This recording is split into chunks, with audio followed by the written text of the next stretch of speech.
And I was like, oh, this is going to be a good day. And then I realized I'd forgotten my arrows on top of the back of the truck. I just kept asking him, it's right there. Perfect shot. Should I shoot? And he just kept saying, your tag, if that's what you feel comfortable with. Shoot. He was going to follow her, but he didn't. He kept on walking, and I was like, oh, geez, please don't. Folks, you're going to love the deer we got tonight. Let me tell you right now, this lady killed a straight hammer, and the story to go with it is unreal. Trisha Lucious out of Ohio, and I didn't know Ohio's an hour ahead of me until we started doing this, killed one heck of a buck. Got a great story behind it. You're going to love it. Let's go to Big O. Well, we're sitting here with a lady who is currently a world, is it a world record? The lady's number one, isn't it, Trish? Yes, for Buckmasters. Yeah, I think it's the lady's number one. So that's number one Ohio, number one in the world for semi-regular something like crossbow. that. Yeah, I'll go back and I'll take a look so we can make 100% sure on what we're saying. But you've got a big deal going on right now with this big deer that you kill. So congratulations on that. And I want to tell you, thank you for doing this again with me, guys. We've already done this one time. My internet was trash, and it wasn't as good as I thought. It's a great story Trish tells. It's just, I wanted it to be good. So I wanted it to be good for her. I wanted it to be good for the deer. I wanted it to be good for the audience, anybody that's watching. So Trish, give us a background on you. Where are you from, and how did you tell us about your illustrious hunting career?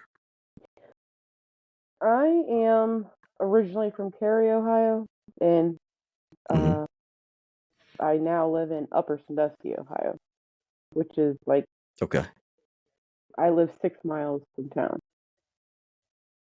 Okay. So did you grow up a hunter?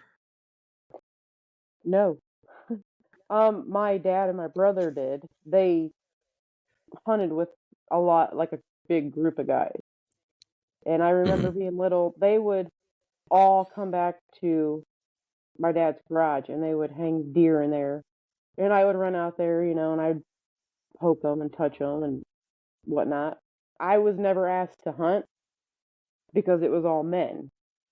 And I was the baby in the family, so I always had to stay home with mom. Yeah. Did you want to go? I mean, did you have an interest, or did you just kind of think that's a boy thing? I would have liked to, but I think it was kind of more of like a father-son thing at that time. But when my dad knew that I was hunting, he was all for it. I mean, I don't think he was against me doing it. Right. Okay. I have 2 daughters. That's why I asked. I think it was more like he was more worried about what the other guys would think. Like, oh, you're letting her tag along. You know what I mean? I get you. Yeah. See, I've got 2 daughters. That's why I ask, and I've tried for years to get them into hunting. Sometimes they'll want to go, and sometimes now they're teenagers. And Trish, you got teenager? I know you got a blended family. We've talked about that before. Yes. Only thing that teenage girls is 19. Okay. Oh, there you go. Okay. So I've learned with teenage girls, as long as it's a photo opportunity, they'll go. But as far as diehardness, man, I don't know if they're gonna ever be diehard. But hey, maybe they'll be like you and they'll come around. So, at what point did you pick up hunting? About 4 years ago. Yeah. My husband hunted. He loves it. He's a hunter and a fisherman. And I said, you know what? I've always wanted to. I was like, do you mind if I go? And he's like, no. I'm like, my first year, I just had my apprenticeship license. I could only go with him. And then I took the course and actually got my own license so I could hunt by myself. And this is the first year I've hunted solo. I've always went with my husband or my father-in-law. I got you. We talked earlier, you and I did, and I from a lady's aspect who's getting into hunting now, What's some of the difficulties that you think there are? Not, I'm not going to say difficulties, but some of the things you found like different that you didn't realize would be certain ways. Mm, the only thing I could think of would be the scent thing. You know, Yeah. I use the non-scent soap and everything, but all women's products, like hair products, have a smell to it. And it doesn't matter how much I use of the non-scent soap. I honestly think it just doesn't come out of your you know what I mean? I know exactly what you mean. Like body I know. washes and soaps or whatever, m- probably 98% of them are fragrant. Hmm. So I go through a lot of soap when I hunt Any and particular and style? Do you spray. remember any brands? Okay. Um, the red one, the gold, Is it whatever. like the what now? Downwind. Oh yeah, that's what I was going to say. The dead downwind stuff. Yeah, Yeah. Yeah. I've used that before. I like their spray. Good stuff. I like that stuff. yeah, And like you said, there's all the shampoos and everything. I mean, you can't hardly find a lady's shampoo or any type of soap that's gonna be scent free at our, like, what do they call it? Unscented. yeah. So I feel your pain on that. I know exactly. I know the back part of my house smells very fruity when the kids are here. So you um, let's see, you do and you rifle hunt? What kind of? I only crossbow. I haven't Okay. dabbled in the other stuff. Hmm. Um, I might try shotgun at one point. I would have to have a lot of practice though. Is it why do you think you'd have you never fired a shotgun before? I have. Well, I suppose they have scopes on them. I don't know. I just Hmm. don't think I'd be able to Yeah. aim it very well. You may. I don't know. You Or deadly with that maybe, crossbow. I know maybe I'm that. just a little uh, how would I always say it?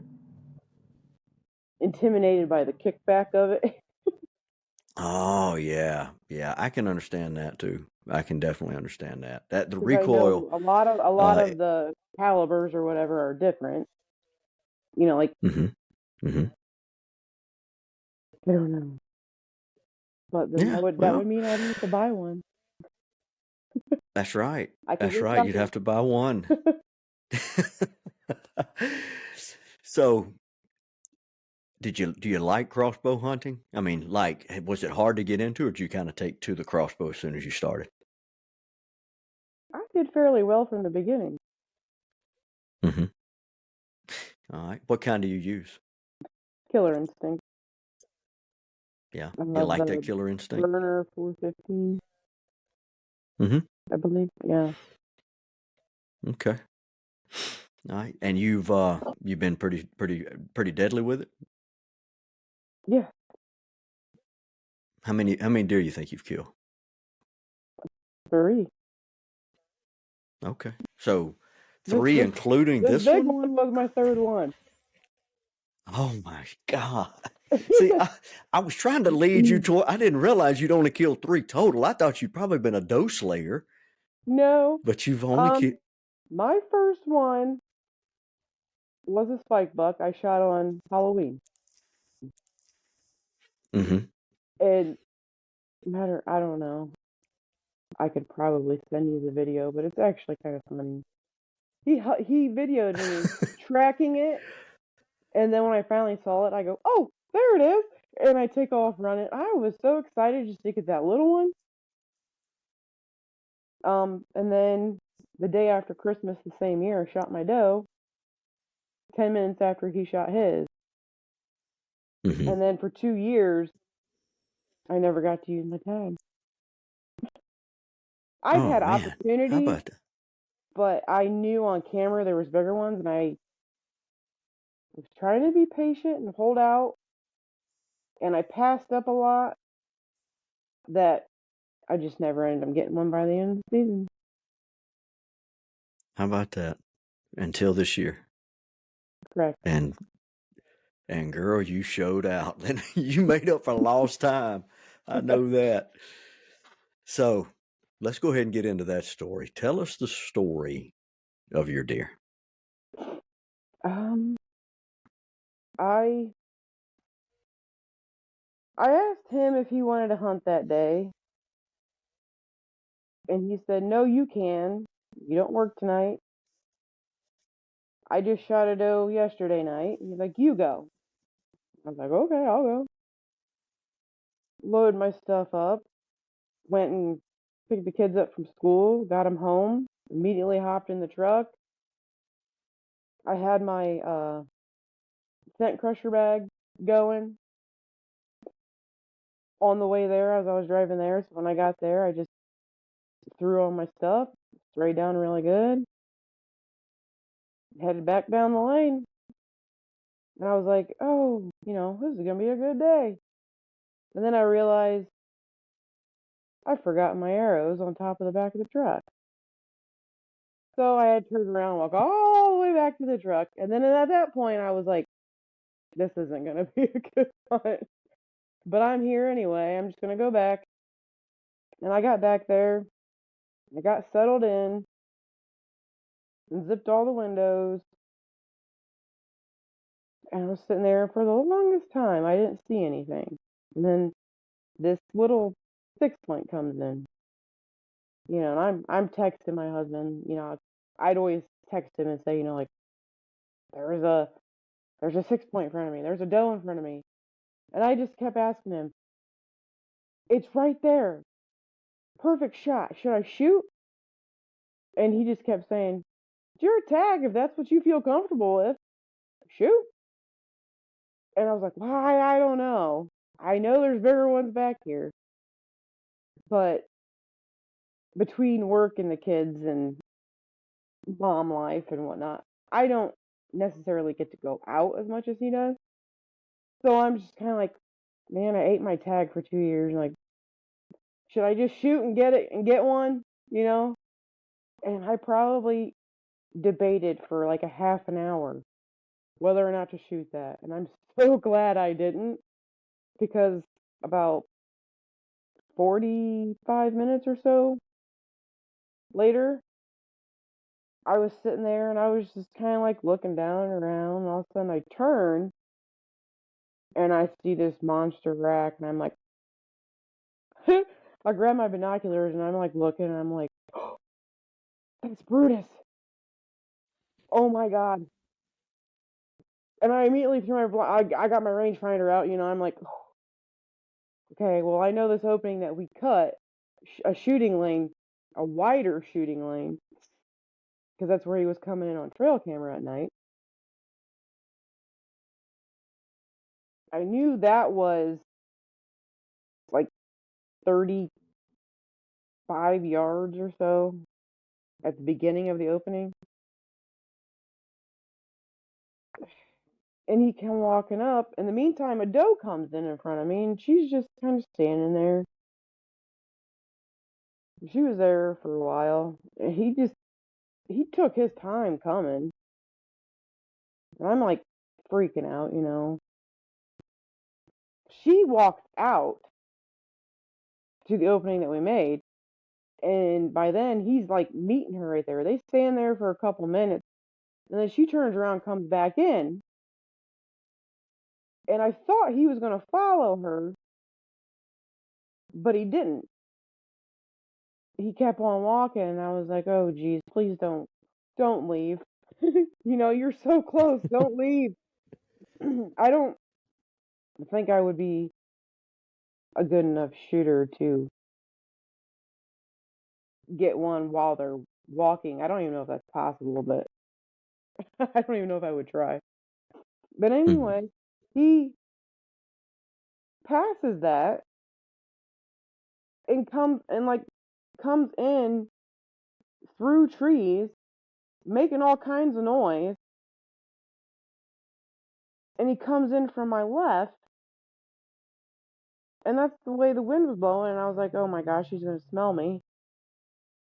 And I threw off my glove. I threw it over my phone because I knew he was probably gonna text me, and I didn't have time to say, he's in front of me. So I didn't Yeah. want my phone to light up. And he would take 3 or 4 steps and stop and look around, and like his rack was so huge, and I just remember seeing him, like he would turn his head and it was like, boom, boom, Swinging it. yes.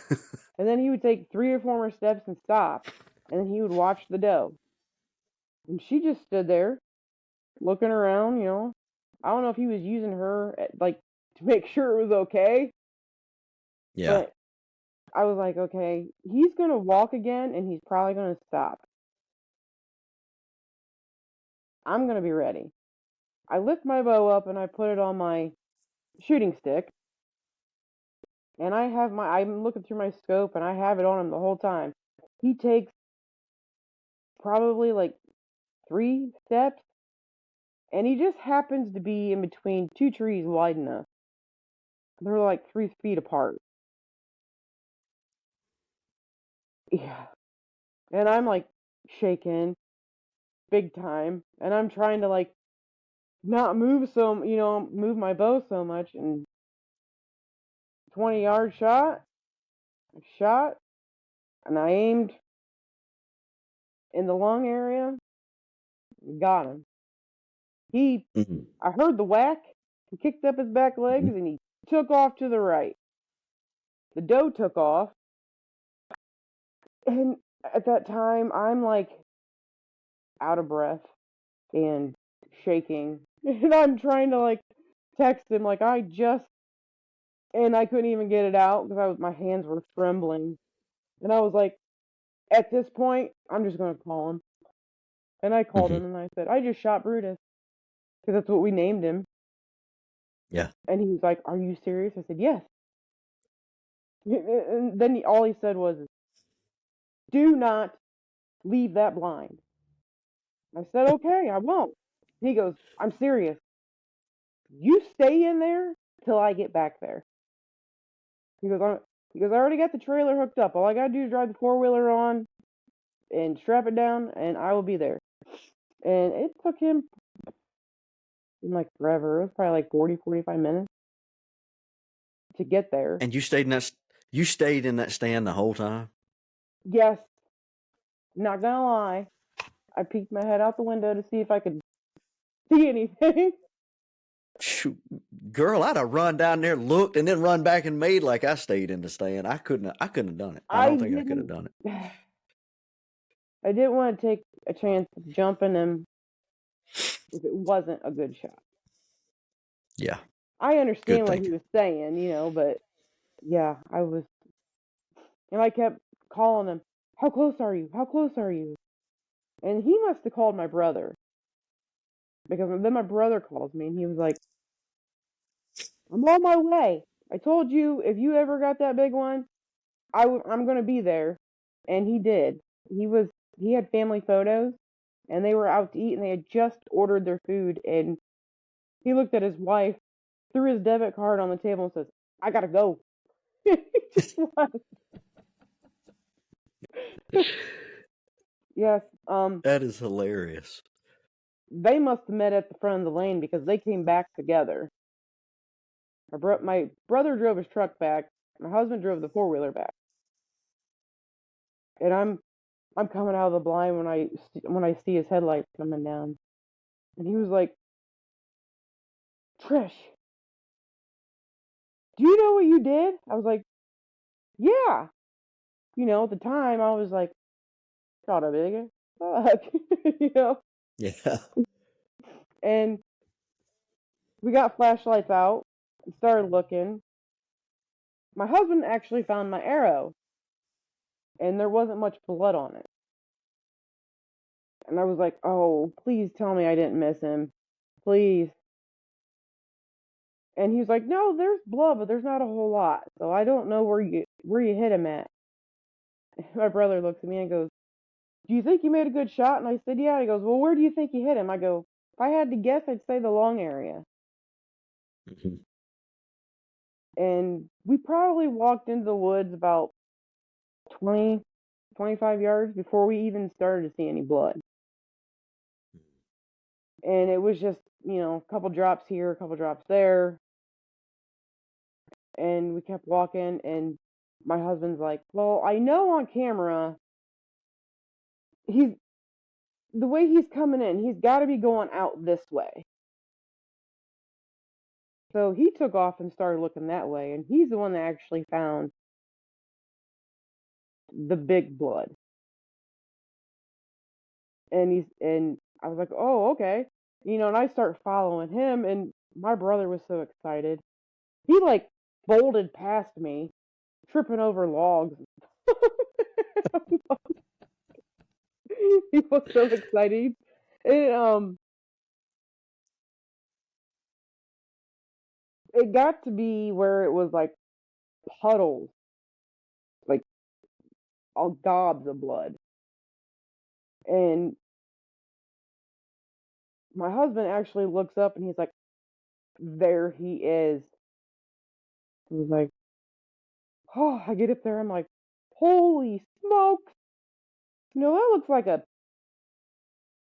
calf with antlers. I mean, he was huge, just laying Really? there. And he actually dropped right in the middle of like the edge of the tree and the cornfield. And at that time I was like, thank God he didn't go in the cornfield, because that would be hard to find.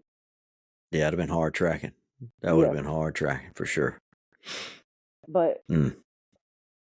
and I looked at him and I noticed I was looking where I shot him and there was bubbles. And I tapped my brother on the arm and I go, told you the lung area. I double lunged That's him. right. That's right. That's good. And we were all That's like good jumping up and stuff. down, hooting and hollering. And we didn't get a whole lot of good field pictures Hmm. because we were just so excited. Like it didn't even come across our mind, you know, to pose with the bow and stuff. We were just so excited, and we just wanted to get it out of there and take it back and to the family and be like, look at this. But Yeah, I bet it was. Now let me ask you, a deer that size, was it hard to get out of the woods, or was it hard to load on a four wheeler or anything like that? yes, it took all three of us. Hmm. I bet Um, it did. yes, I've never gutted a deer before, and I always say I want to learn how to do that because if I'm going to hunt solo, I need to learn that. Hmm. And my husband goes, there he is. And I'm like, you want me to do it on this one? I figured it would probably be a doe because they're probably easier, I would imagine, Yeah. because you don't have, Uh, you know well, what I mean? I think it's. Yeah, I know what you're saying. I get what you're saying. Yeah, I mean it's. I honestly think a buck is a little easier for me personally, Oh, because it's a little easier to get started. Because with a doe, I'm always fearful I'm gonna get into the gut itself with a yeah. doe, and so, with a buck, it's just and then get started. So that's kind of why I'm not a. I think they're a little easier to get done. My daughter actually watched me field dress one last year, and I mean her eyes were as big as saucers. And so, I saw an opportunity to show her, I said, here's the Yeah. liver, here's the lungs, here's the heart. Man, she was just all, really right there on top of it. So we had a little science class right there in the middle of the woods. But, it's definitely a good thing to do. I've I watched think that's it the plenty greatest of thing you times. can do. Yeah. I've watched Yeah. it Get that plenty of meat times. cooled off. Yep. Yeah. But Um, I was so digging in my bag to get my kit that I got for Christmas out to do it, yeah. and my brother's like, "Give it to me." He goes, "You're mounting this. I'm not gonna let you mess it up." My brother actually did it. I got you. I don't blame you. So not only did you kill the a deer that's made you famous. You also got this animal scored by who I think are probably the most famous deer scorers on social media, Toby and Miss Lori. Yes. And so tell us about that experience. That was suspenseful. Mm-hmm. um, I had made a Facebook post about the deer that I shot. I don't I don't know how he seen it, but he actually contacted me Mm-hmm. and said, "Hey, you know, I'm a Buckmaster scorer. If you're ever interested in getting it scored, bring it on over." And I sent him a private message and I was like, "Yeah, like tell me when to be there and I'll be there." Um, we took it over.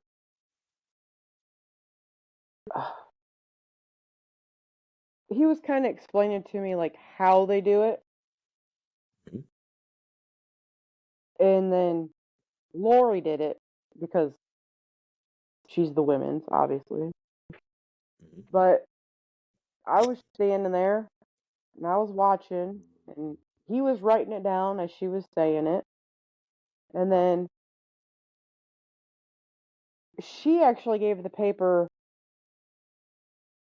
to him after she looked it all over to make sure everything was written in the correct spot and everything.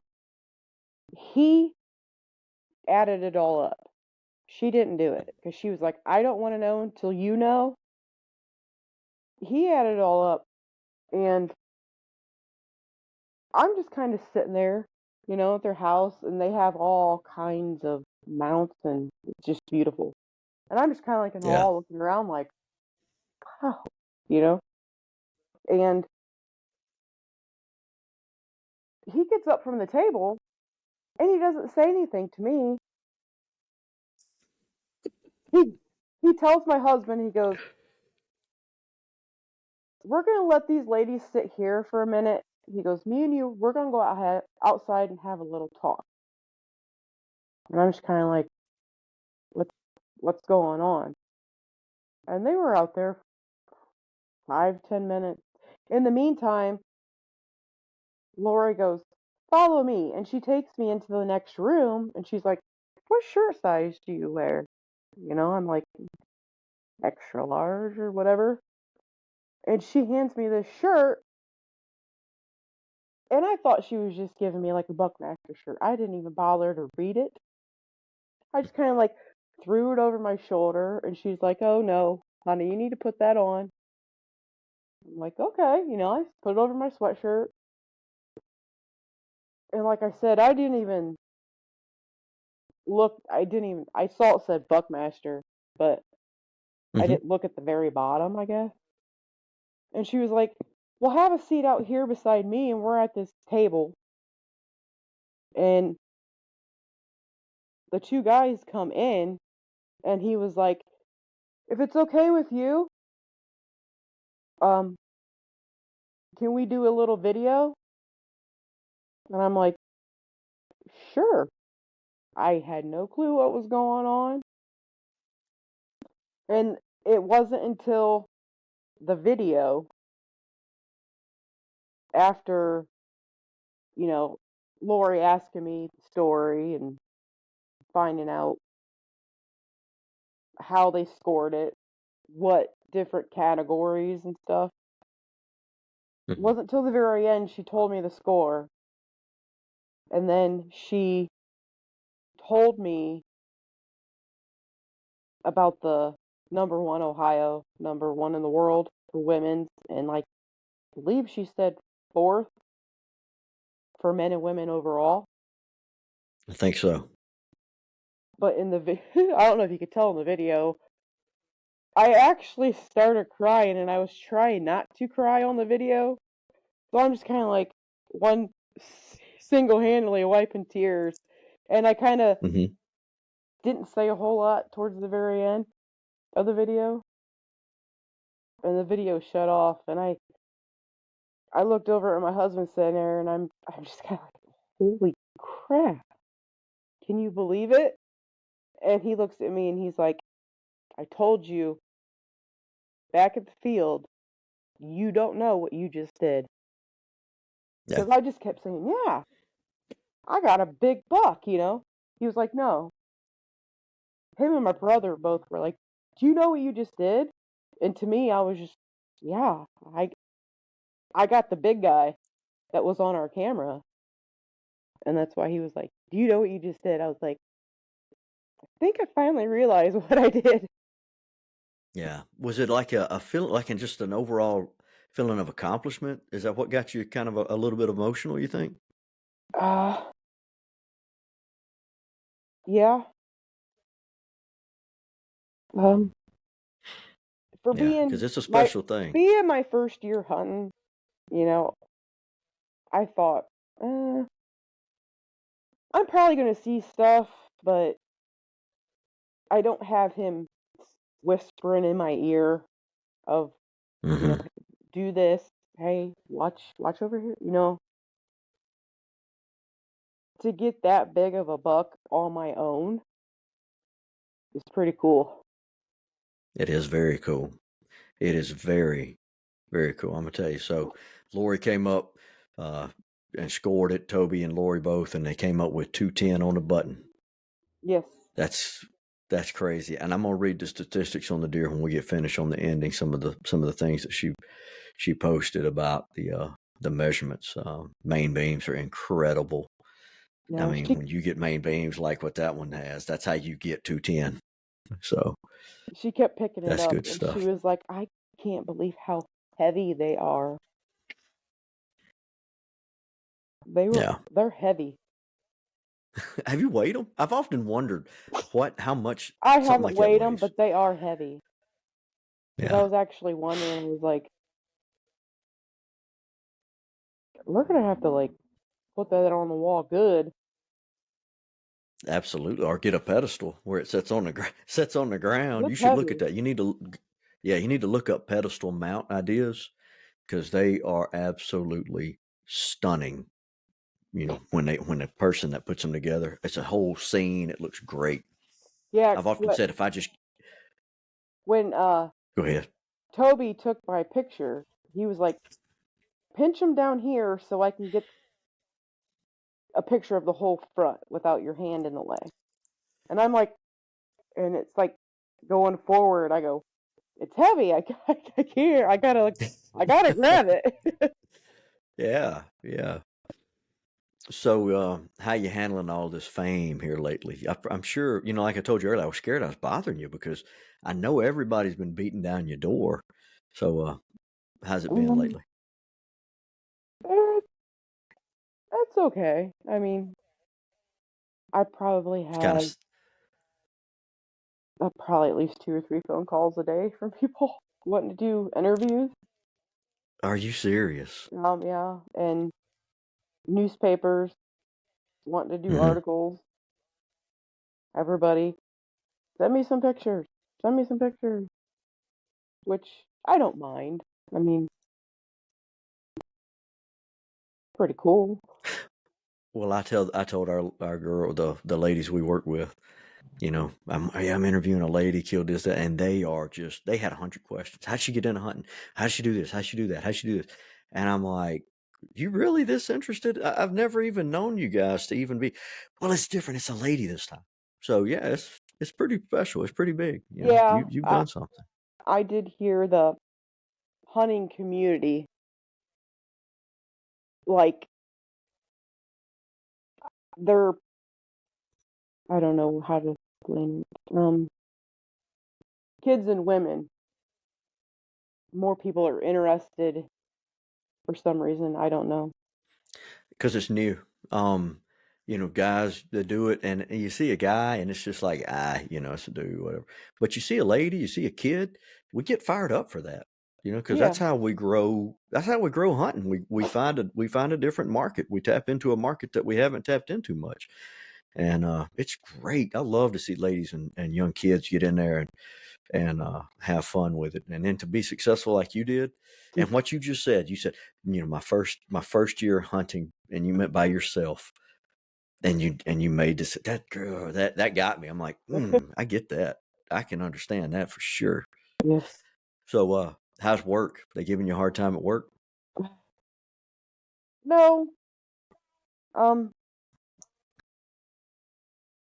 being the position I am at work, I go in like a half hour early because we have supervisor meetings and whatnot. Mm-hmm. And every time I walk in there, he's always like, "Hey, Buckmaster." That's what Or I'm the saying. They're gonna give you a or hard time like that. everybody's like, "Hey, do you got your phone on you? You got pictures? Let me see it." Yeah, Yeah, but just soak it up, take it in. Pretty cool. I mean, that's it. it's That's it. on the post and stuff. Ye- It's not like they're jealous. Like they're happy and they congratulate you, and you know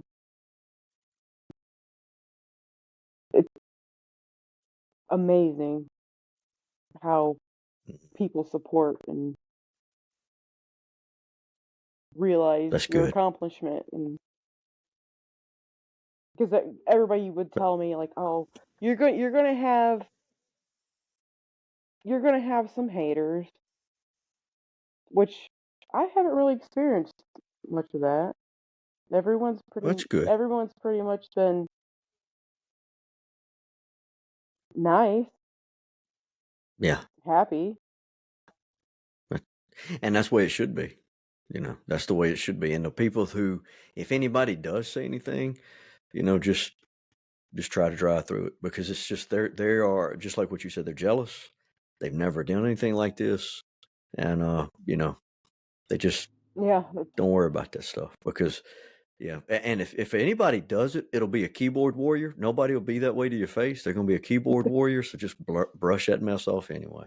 I Trust me. don't.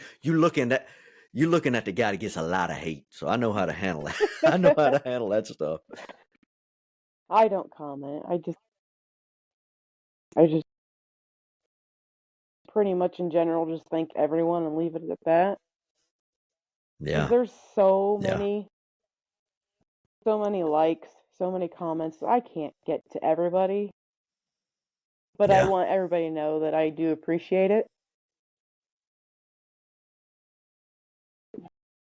That's good But stuff. That is good stuff. um, when we got him back to my brother's barn, I called my dad and I was like, I didn't even tell him or send him a picture yet. I was like, hey, you might want to come out to Mike's house. I got something to show you. You're gonna want to see it. And he walked in and he seen it and he just immediately gave me a hug and said, I am proud of you. And he was like, there have been men that he knows have been hunting for like 40 plus years and said, I personally have never seen a buck that big, and they they won't either. And he says, I guess it says a lot, you know. People has been Mhm. hunting for years and years and years, haven't even experienced that or even seen it. That's right. That's Mm, right. yeah. Well, I was more worried about my husband being mad. really. Yes, because we've had him on trail camera for like 2 years now, and Hmm. he's been hunting him, trying to get him. And I even asked if he wanted to go that day, and he's like, "No, you go." I just want to say, I asked before I left, "What happens if Brutus comes in?" And he goes, "Shoot him." That's a He's good like, dude right there. "If he comes in, shoot him." He's like, "I'd rather." He goes, "Whether I shoot him or you shoot him," he's like, "I would rather have him hanging on our wall than the neighbor's wall." There you go. So I got him. But yeah, that did cross my mind as I was sitting in the blind waiting for him to show up. I was like, he's probably gonna be mad because he wanted him so bad. Like he would lose sleep over it. Really? Yeah, he was hardcore hunting him. Huh. And it just happened that particular day he came in during hunt and shooting time because he's always came in like 1, 2 a.m. And I don't know what made him come in Hmm. that day, but thank God. Hey, it's fate. It is fate. It was made for you to have that deer. That deer was born to hang on to fall by your arrow and to hang on your wall, and that's how that happens. I actually have a funny story about that too, but Well, go ahead and give it to me. well, when I said we were making the shooting lane bigger, Mm-hmm. we took a chainsaw back there and we were cutting a tree down,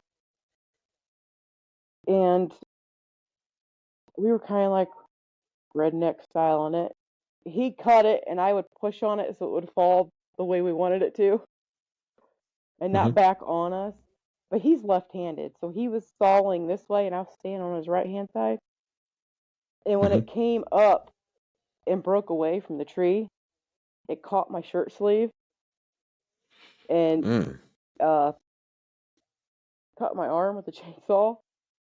And he was like, "Oh my gosh, we gotta go to the hospital. You gotta get stitches." Well, I'm like, I even said, I was like, "I'm fine." I was like, "We're already back here. Let's just finish what we're doing." And I walk away. He's like, "What are you doing?" I go, "I'm going to the truck to get some paper towels. I'll be right back." And he's like, "Well, just get in the truck. We gotta go. We gotta get you over there." I'm like, "I'm fine." And it wasn't till like 3 hours later I show up at urgent care, and the nurse is like, "What happened?" I go, "Uh, I got cut by a chainsaw." She's like, "How in the world did that happen?" I go, "Cut and shooting lane." She's like, "When did this happen?" I go, Perfect. "When did this happen?" I go, "A couple hours ago." She's like, "You're one tough cookie." But yeah, Well, I ended up getting like 10 stitches in like 2 different spots. hey, now you a hardcore deer hunter, young lady. If you gonna do that, that's right there. Because and you should have looked at it and said, you don't understand how big this deer is. We got to do all we can to get this deer. Yeah. So, good stuff. I like that. I didn't even know that. You didn't tell me that last time. No. Well, because I didn't want people to think that he just like cut me with a chainsaw, but he did. He did look at my arm and say, "Now, now were those stitches worth it?" And I'm like, "Yup, definitely." Absolutely, absolutely. Yeah, I have a big old scar on my arm from it, but Hey, it goes that's a with the cool scar. story. That's right. Got a good story with it. You were able to show all that for years. You were able to show people. You see this? It happened. Trying to get that. Yeah. All right, Trish. Well, look. Thanks for coming on tonight. Is there anything else you want to say? I just thank everybody for the nice comments and uh